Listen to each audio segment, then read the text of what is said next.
परमेश्वर ही तुमची आणि माझी एकमेव आशा आहे, हा तुमचा आणि माझा एकमेव आधार आहे आणि सगळं जे आहे ते परमेश्वरापासून आहे, जीवन परमेश्वरापासून आहे।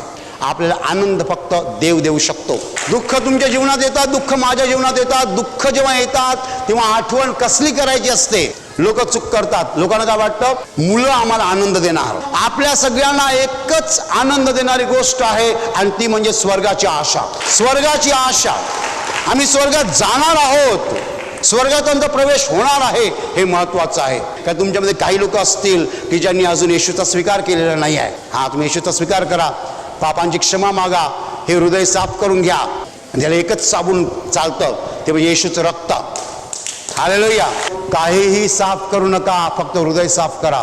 आपल्या सगळ्यांना स्वर्गात जायचं आहे आणि ती आपली एकमेव आशा आहे। या जगातल्या सगळ्या आशा तकलादू आहेत, बंडल आहेत, परंतु एकच आपल्याला खरी आशा आहे, ती म्हणजे स्वर्ग।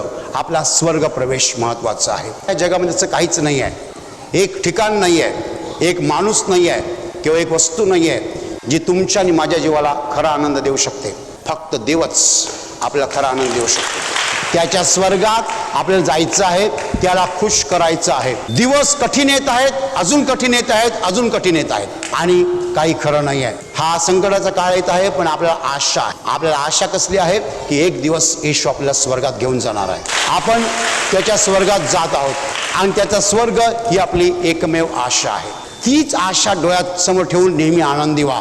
या जगातल्या गोष्टीने आनंदी होऊ नका। आम्ही स्वर्गात जाणार आहे, मी येशूबरोबर राहणार आहे अनंत काळ स्वर्गात, हीच माझी आशा आहे। यामुळे मला आनंद होतोय। आणि माझ्या जीवाला आनंद देणारा फक्त परमेश्वर आहे।